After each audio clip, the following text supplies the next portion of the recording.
Hey, everybody, welcome back to another daily drop here on TarHeelIllustrated.com. I'm THI publisher Andrew Jones, and the topic today is Carolina basketball.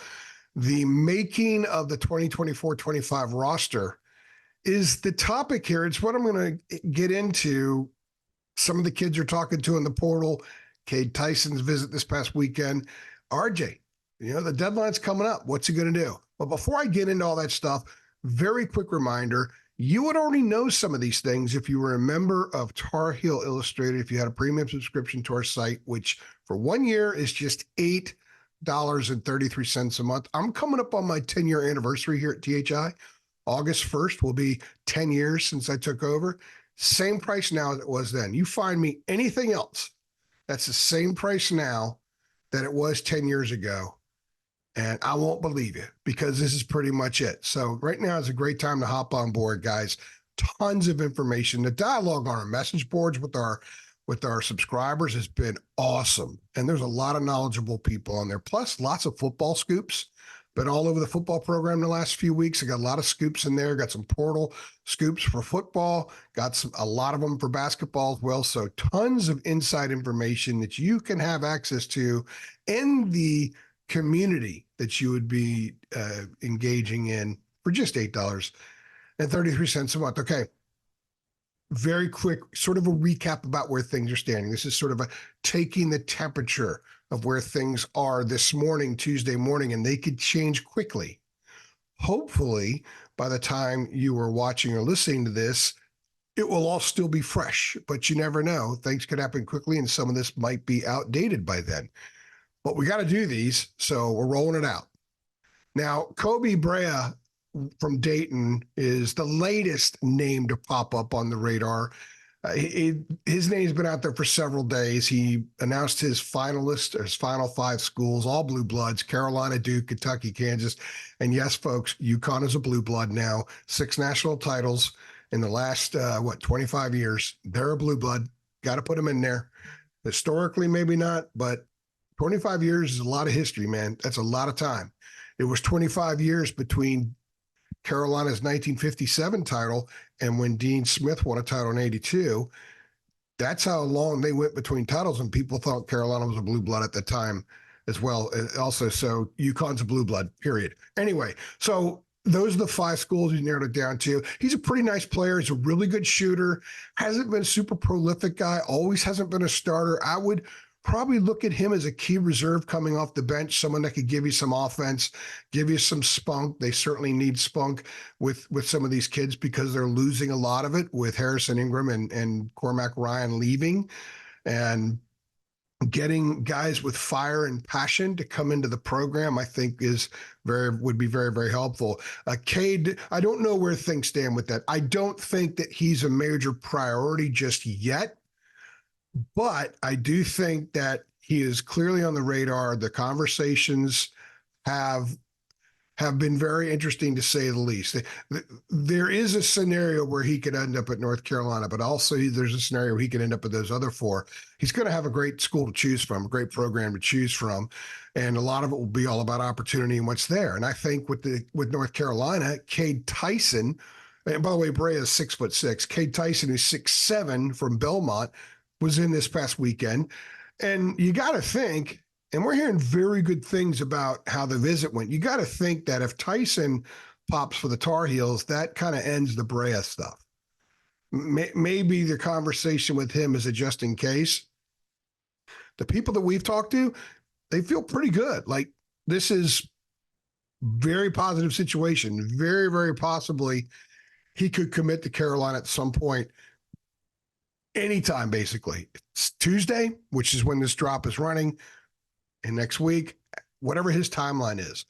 Probably the longer it takes, the less chance North Carolina has here. But the people we've talked to believe very strongly that North Carolina is in very, very good shape with Kade Tyson. If that's the case, you don't need to worry about Brea, and maybe you do. Andre Stojakovic, the kid from Stanford, I actually see a scenario where they could both come in because he's got 3 years left. I could see that scenario where he comes in and says, you know what, I want to make an almost full career at North Carolina, and he's more of a longer term process. I can see that. But if you're looking at immediate impact, Tyson is a much better prospect than Stojakovic at this time, although I think Stojakovic would be a nice addition to the program. And if he has an interest in being a little bit patient and being a role player, a bit role player this year, and then maybe taking on a bigger role the following year and maybe even a bigger one the year after that, I think that can work out. A lot of people don't believe these two could come in together, and I think that they can and it can work out. I'm not saying it's going to happen. I believe if they get Tyson, which is what we expect to be most likely will happen, then they're kind of taken care of in that spot, and they'll move on because they do still want to get a big man. They're not hell-bent on it. They're not just going to take any big man, I don't think, because they've treaded cautiously with some of the kids whose names have been out there that have not been offered, even though people thought they had been offered. Carolina wasn't snubbed by some of those guys, excuse me, even though people think that they were snubbed. Can't be snubbed if you don't offer. Now, Jonas Adu is an interesting case. Again, there's a lot of reports out there that just they grab on the coattails maybe of the wrong people, or they misread something, or one dude on Twitter says, hey, this is going to happen. And next thing you know, if you go to Facebook, there's like 500 fly-by-night sites out there, and they're reporting Jonas Adu is committed to Baylor. He ain't committed, as of the time I'm doing this recording, he has not committed to Baylor. He's still a possibility in North Carolina. Hubert talked to him when he got the job. Adu was an uncommitted senior from here in North Carolina. Hubert spoke with him. There were conversations. It didn't happen. That doesn't mean it can't happen now. Sometimes kids end up going where maybe they originally thought had some interest at least, or maybe wanted to go, but it didn't work out. Now, the thing about him that I find interesting is I like to think about the fit. How much of a departure does Hubert want to get away from the mode that Armando played in? Does he want to make this thing 5 out sometimes and nobody in, obviously? With a Jalen Washington, you could do that. I think Jalen is a stretch 5 type. A lot of people think he's more 4. He's kind of an in-between 5 and a 4. With Adu, he is a 5. And he's not super offensive. He's not the kind of guy that you dump it down in there. And if he's hell-bent and determined on going for 20 and 12, he's going to get 20 and 12. Armando had a lot of games where they needed him to go for 20 and 12, and he did. I'm not sure Jonas is that kind of player.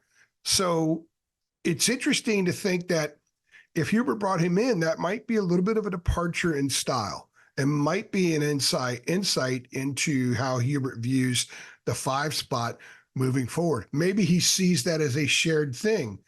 They can get offensive with Jalen Washington because he's got a nice offensive game, but he's not great defensively yet. And they can go thick defense ferocity with Adu. They can sort of split that. But when you have one on the court, maybe you're losing something else. When you have the other on the court, maybe you're losing what the other guy could bring you.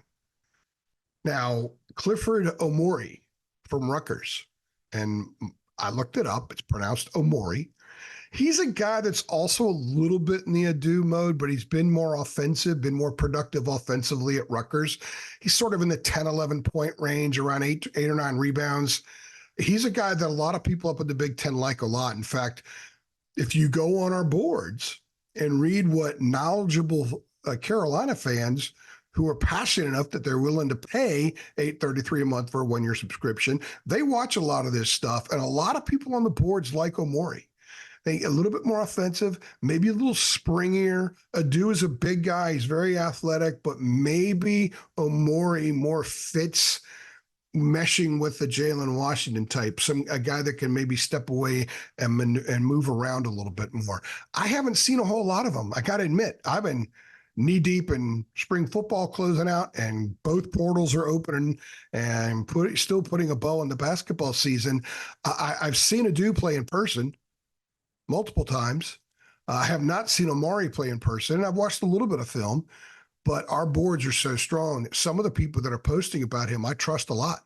I also trust David Sisk, our analyst and basketball recruiting and portal expert, and he thinks fairly highly of him too.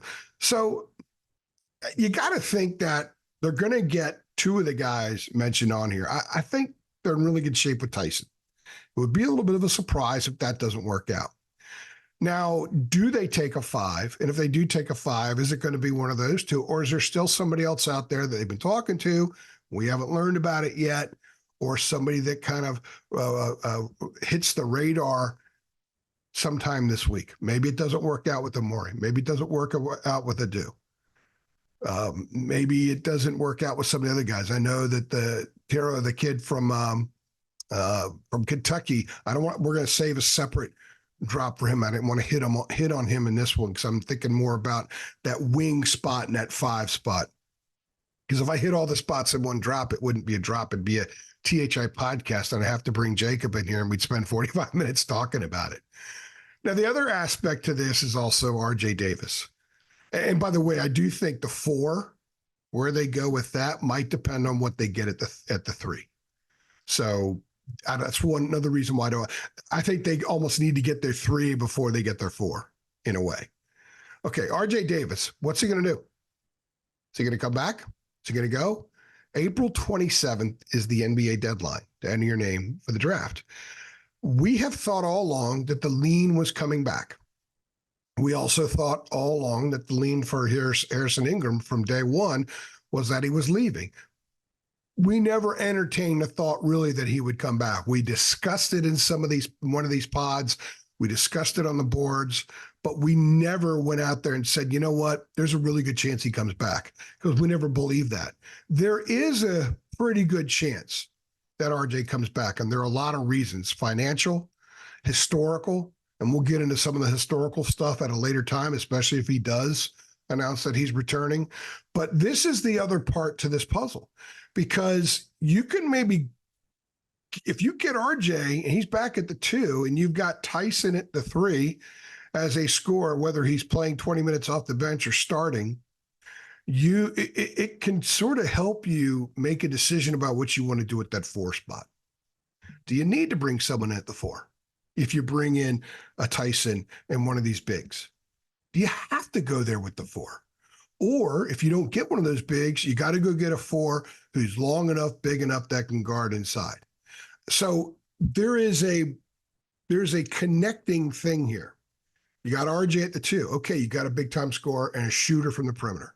You get Tyson, you got a guy who can shoot from the perimeter, a guy that can rebound, he can give you some of those Harrison things. He's not Harrison, but he can give you some of those Harrison things. And then let's say you get Omoruyi, pretty athletic big guy. He's very active, can rebound and score some. He's got some stuff down the blocks. Hubert might say, you know what, that's enough, because we still have Jalen Withers. We got Ian Jackson coming in. We got Drake Powell coming in. I'm going to roll with it with this group. Of course, there's some other things that could happen too. I'm not going to get into that here. Don't want to stir people up with some things, but that in and of itself would be a nice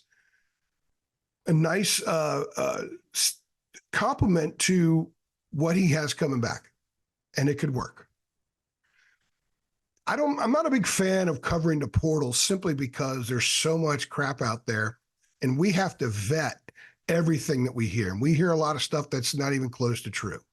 But I do like the portal because there's almost like a fantasy league element to it, except we're just talking about what they might do. It's not like the people that are watching this or on our boards have the fantasy cash that they're spending on people, but we're watching somebody else do it in real life in some ways, and they're jostling for guys. And some of these dudes later in the portal, it's going to cost more. Guys cost money. North Carolina has money. North Carolina's not going to sit there and guarantee a guy X number of dollars, just a bag of cash for walking in the door, but guys are worth money. Guys get NIL money. In North Carolina, one of its strengths is that it's very strong with NIL. Ask RJ.